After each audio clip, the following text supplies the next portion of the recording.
C'est donc une première. Une hydrolienne est en cours d'installation en plein cœur d'une ville, Orléans, dans le courant du plus grand fleuve français, la Loire. Une hydrolienne fluviale, comment ça marche? C'est sur le même principe que les éoliennes, donc c'est basé sur le flux d'eau, sur la vitesse. Et avec la portance des pales, on crée un couple qui fait tourner la turbine. Cette turbine a une puissance nominale de 40 kW. 40 kW, c'est à peu près une trentaine de foyers. Une puissance très modeste, donc sans rapport avec les hydroliennes marines ou mieux encore les éoliennes. Il s'agit donc avec cette première d'expérimentation. C'est de tester en situation réelle, donc à la fois dans un site naturel avec toutes les caractéristiques d'un fleuve presque sauvage, on peut dire, hein. Un des derniers en France, voire en Europe. Et également dans un environnement urbain, avec tout ce que ça comporte en termes d'acceptabilité, d'impact paysager.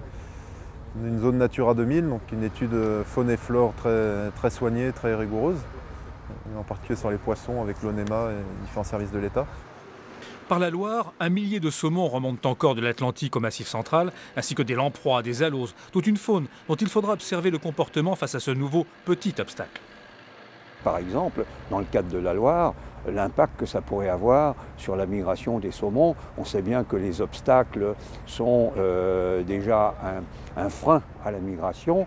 Alors peut-être qu'une seule hydrolienne ne posera pas trop de problèmes, mais si on en mettait plusieurs les unes à côté des autres, là on pourrait avoir un impact. Mais il n'est pas question d'installer des parcs de plusieurs dizaines d'hydroliennes en Loire. Le marché visé par HydroQuest, une société grenobloise d'une dizaine d'ingénieurs, est celui de très grands fleuves sur d'autres continents.